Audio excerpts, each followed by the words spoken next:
बाबर आजम का पाकिस्तान क्रिकेट में एक नाम है, मुकाम है, लोग उनको देखना चाहते हैं, उनसे मिलना चाहते हैं। आप उनके साथ इनिंग की शुरुआत करते हैं तो कैसा एहसास है आपके लिए? पेशावर ज़ल्मी में आप उनके ओपनिंग पार्टनर हैं, अभी न्यूजीलैंड की सीरीज़ में हमने देखा कि आप उनके साथ इनिंग का आगाज़ करने के लिए मैदान में एंटर होते हैं, तो थोड़ा सा अपना एक्सपीरियंस हमारे साथ शेयर करें। बिल्कुल, बहुत ग्रेटफुल फ़ील करता हूँ मैं कि इतना मुझे मौका मिलता है उनके साथ।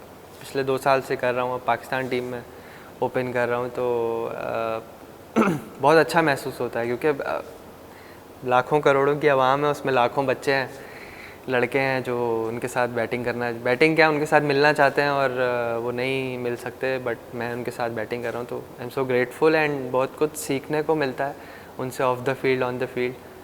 थोड़ी बहुत टैक्टिक्स, थोड़ी बहुत सोचने के अंदाज़ और सेल्फ बिलीव उनका मेन मोटिव होता है। बाकी बहुत इन्जॉय करता हूँ उनके साथ, बड़ा मज़ा आता है खेलने में। तो साइम कैसा लगता है इस छोटी सी उम्र में आप बड़े बड़े बॉलर्स को जो है वो बिल्कुल बगैर देखे छक्का मार देते हैं और फिर उनकी तरफ देखते भी नहीं हैं, उनको तैश में लेकर आ जाते हैं।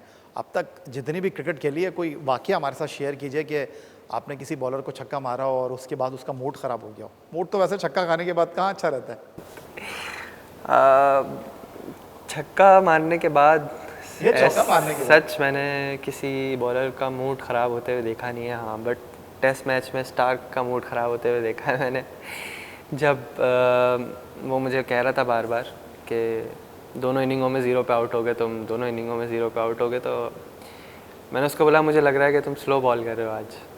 देन वेरी नेक्स्ट बॉल उसने बोल्ड कर दिया अब्दुल्ला शफीक को, एंड देन मैं सामने आया तो मुझे लग रहा था कंफर्म कि वो जो है ना उसकी शक्ल से, तो मैंने उसको एक छक्का मारा। एंड देन उसके बाद वो बहुत एग्रेसिव था जिसकी वजह से उनकी लाइन लेंथ थोड़ी हिली, मुझे चौके भी मिल गए तो वो आई गेस थोड़ा सा बॉलर्स जो है ज़्यादातर aggressive I guess test matches में भी ज़्यादा होते हैं क्योंकि उनके पास टाइम भी ज़्यादा होता है। एंड T20 में मुझे नहीं याद कि मैंने किसी को इस तरह छक्का मारा और फिर उसके फेशियल एक्सप्रेशंस पे गौर किया और नहीं। बाउंड्री के बाद आई थिंक मैं या तो रनिंग एंड पे जो मेरे साथ ज़्यादातर बाबर भाई होते हैं उनके साथ जाके बात करता हूँ या उन पर फोकस करता हूँ अगली बॉल पे। बॉलर पे मेरा इतना ध्यान वैसे होता नहीं है। और आप कह रहे हैं छोटी सी उम्र, तो ग्राउंड में किसी की कोई उम्र नहीं होती ग्राउंड में सब एक जैसे। नहीं, लेकिन कमाल तो किया आपने। हमारी पाकिस्तान क्रिकेट की T20 क्रिकेट की कामयाब ओपनिंग जोड़ी रिजवान बाबर आजम, उनके दरमियान से आपने जो है वो अपने सफ़र की शुरुआत की। कभी रिजवान के साथ इनिंग की शुरुआत की, कभी बाबर के साथ इनिंग की शुरुआत की। कैसा लगा आपको? बहुत अच्छा लगता है, मतलब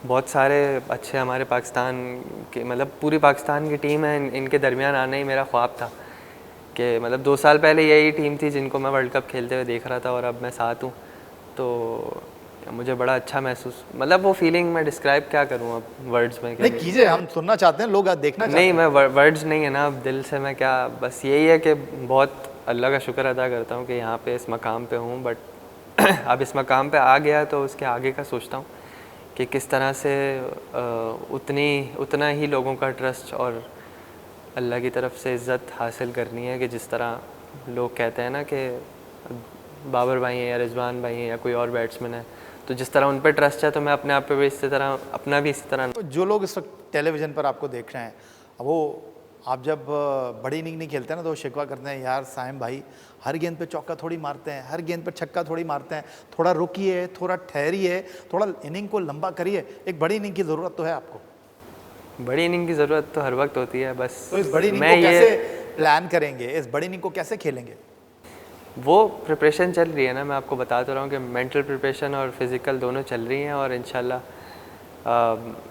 अल्लाह के हाथ में है, मैं पूरी कोशिश कर रहा हूँ और करता रहूँगा। बट मेरा एंड जो मोटिव है वो ये है कि मैंने बस इंशाल्लाह टीम के लिए, मतलब मैं जब भी करूँ तो टीम जीते और कुछ बड़ा जीते। तो कभी हंसी आती है साइम कि मैं नाम नहीं ले रहा किसी बॉलर का, जब वो बॉल डालने के लिए आते हैं और आप उसको बगैर देखे हुए नो लुक शॉट मारकर जो है टांग के ऊपर छक्का मार देते हैं, वो तो कमेंट्री हम सुनते हैं, आप तो नहीं सुनते कमेंट्री। आप मैच अगर रिपीट टेलीकास्ट में देख रहे हो तो वो एक एहसास होता है, वो एक बिल्कुल अलग देखने का तरीक़ाकार होता है।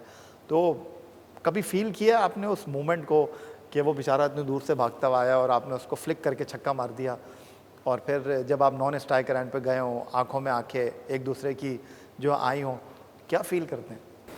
नहीं, अब बेचारे का वर्ड आप गलत इस्तेमाल कर रहे हैं, क्योंकि वो मुझे आउट करने के लिए भागता हुआ आ रहा है इसमें कोई मेरा फ़ायदा नहीं है, और अगर कोई भी शॉट मैं मार रहा हूँ तो इसमें यानी साइम की डिक्शनरी में कोई बॉलर बेचारा नहीं है, नहीं, कोई बॉलर बेचारा नहीं। इसलिए आप इतने जालिम बन जाते हैं उनके ऊपर। जालिम तो मतलब नहीं कहेंगे आप। मतलब ये है कि अगर मैं किसी बॉलर को कुछ समझ लूँगा तो मेरे पर प्रेशर आएगा ना। तो बॉलर है, उसके हाथ से बॉल आ रही है, बॉल को देखना है, बॉलर के ऊपर थोड़ी इतना ध्यान देना। तो आप वैसे तो बॉलर को कुछ समझते नहीं, जिस तरह अभी आपने खुलासा किया कि आपने मिचेल स्टार्क को कहा, लग रहा है कि आप आज स्लो बॉलिंग कर रहे हैं, तो इसका मतलब कि जो आप जो है वो दूसरों के जज्बात और एहसास से भी खेलते हैं। मिचेल स्टार्क को आप कह रहे हैं कि आज स्लो बॉल कर रहे हो, आपने मिचेल स्टार्क को जो है मेरे ख्याल उसका गुस्से को बस आसमान की बुलंदियों तक पहुंचा दिया होगा। तो हमारे डोमेस्टिक बॉलर के साथ आप क्या करते हैं PSL में? नहीं नहीं, कोई याद है कोई ऐसा वाकया, कोई मैच से पहले या प्रैक्टिस में ऐसी नोक झोंक हुई हो और आपने कहा मिलते हैं आपसे ग्राउंड में? नहीं, PSL में ऐसी कोई आई थिंक ज़रूरत पड़ी नहीं। सब मतलब ज़्यादातर अपने ही होते हैं, तो वो इतना एग्रेशन लेवल ऊपर जाता नहीं है। वो तो ये है कि ऑस्ट्रेलियंस तो मशहूर भी है ना, आपको पता है, एग्रेशन के लिए। और तो जिस तरह से उनकी क्रिकेट है, तो हमें भी थोड़ी ज़रूरत पड़ती है कि उनके साथ थोड़ा एग्रेशन और थोड़ी सी स्लेजिंग की जाए, ताकि वो भी थोड़ी सी अपनी जगह से हिलें। और ऐसा होता है। बस ये है कि जहाँ तक आपने कि कुछ नहीं समझते, ऐसा नहीं है, रिस्पेक्ट सबकी अपनी जगह है, सब क्वालिटी क्रिकेटर्स हैं। बस ये होता है कि अपने आप पे बिलीव रख के अपने आप को बेस्ट समझना चाहिए, वो ज़्यादा बेहतर है। कोचेस से कितनी बात करते हैं साइम, अपने मेंटोर से कितनी बातें करते हैं? मुझे अच्छी तरह याद है, आप मेरे स्टूडियो आए थे, मैंने आपसे पूछा कि कौन से क्रिकेटर हैं जिनको आप फॉलो करते हैं, आपने कहा नहीं, साइम अयूब किसी को फॉलो नहीं करता, बट मैं विराट कोहली को ज़रूर देखता हूँ। और आपने कहा कि मैं विराट कोहली को इसलिए देखता हूँ कि वर्क एथिक्स मुझे उनके अच्छे लगते हैं, वो अपने क्रिकेट के साथ बड़े कमिटेड हैं, डिसिप्लिन के बॉक्सेस को वो टिक करते हैं।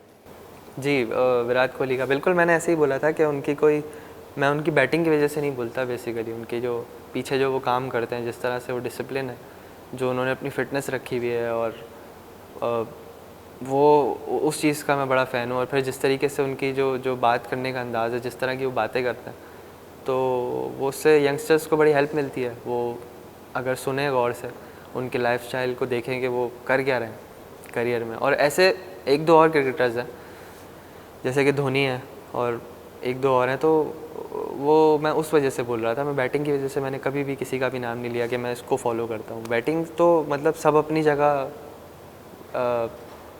होते हैं, क्वालिटी सबसे आप कुछ कुछ सीख सकते हैं, देख सकते हैं। तो बस ये वजह थी। 9 जून को न्यूयॉर्क में पाकिस्तान बमुकाबला इंडिया, और विराट कोहली, डेफिनेटली आप उनसे मुलाकात भी करेंगे, सोचा है क्या बात करेंगे उनसे मिलेंगे तो क्या कहेंगे उनको? नहीं, अभी तक नहीं सोचा। अगर मिलेंगे तो देखा जाएगा, फिर उस वक्त जो दिल मिलने की ख्वाहिश मिलने की ख्वाहिश तो वहाँ है, बिल्कुल है। तो क्या आप पाकिस्तान इंडिया के मैच के बारे में क्या कहेंगे? पाकिस्तान इंडिया, हमारा मेन फोकस है वर्ल्ड कप जीतना, और उसके रास्ते में पाकिस्तान इंडिया का मैच भी आएगा। तो उसको एज अ नॉर्मल मैच, मतलब जिस तरह रूटीन हमारा जो मैच चल रहा है, मैचेस चल रहे हैं, तो जस्ट अनदर डे।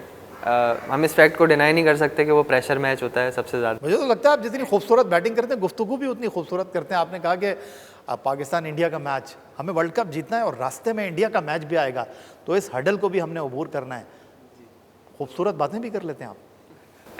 बस हमारी टीम में यही बेसिकली माहौल एंड प्लानिंग चल रही है ना, कि हमने वर्ल्ड कप जीतना है, तो मेन फोकस वही है।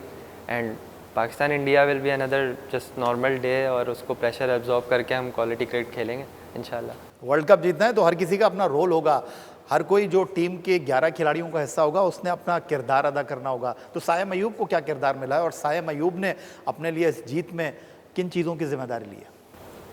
आप चाहते हैं मैं सब कुछ यहीं बता दूं? सब कुछ ना बताएं, लेकिन उतना बता दें जो आपको लगता है कि इस कैमरे की आंख पर लोगों को बताना चाहिए।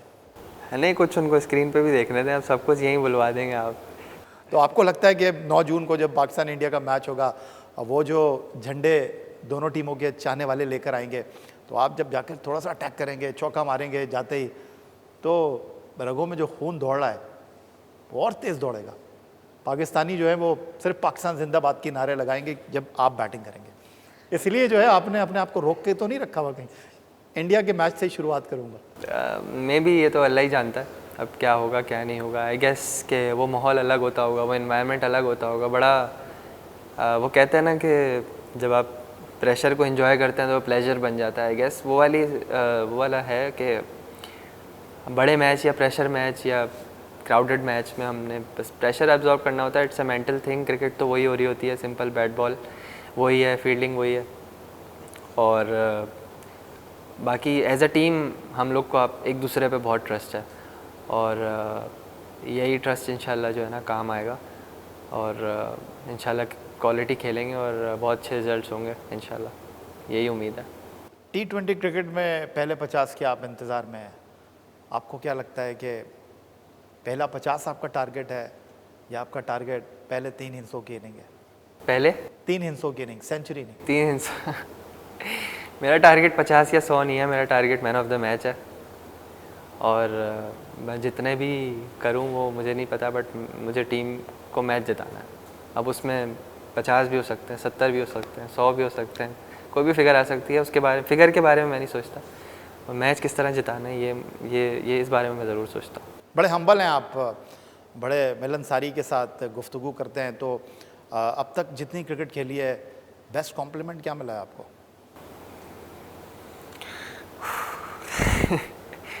बेस्ट कॉम्प्लीमेंट जो आपको याद रह गया हो, जो आप जब भी सुनते हैं तो सीना चौड़ा हो जाता है फ़ख्र से? एक्चुअली आप बोलेंगे पता नहीं क्या बात कर रहे हैं, लेकिन मैं कॉम्प्लीमेंट मैं तो सुनना चाहता हूँ। नहीं, आपके देखने वाले, चाहने वाले इस वक्त स्क्रीन पर आपको देख रहे हैं, वो कह रहे हैं बोलिए साइम, हम आपको देखना चाहते हैं। आज आपकी बोलने की बारी है, बैटिंग आप ग्राउंड में करेंगे। टू बी ऑनेस्ट, मैं कॉम्प्लीमेंट्स और तारीफ़ से दूर भागता हूँ, बिकॉज़ मुझे नहीं पसंद के, मतलब मुझे अच्छा लगता है कि लोग, ऑब्वियसली हर किसी को अच्छा लगता है कि तारीफ़ करते हैं, बट मैं कोशिश करता हूँ कि वो सुन के जो है ना एक कान से दूसरे कान से निकाल दूँ, क्योंकि वो तारीफ़ बस है उसी वक्त की है, फिर चली जाएगी। जैसे बंदा सेंचुरी करता है, बल्ला उठाता है, उसके बाद बस ख़त्म, अब अगले दिन फिर आना है, फिर करना है। तो मैं कॉम्प्लीमेंट को इतनी ज़्यादा अहमियत नहीं देता। थैंक्स करता हूँ उसका, अल्लाह ग्रेटफुल हूँ, बट इतनी अहमियत नहीं देता उसको।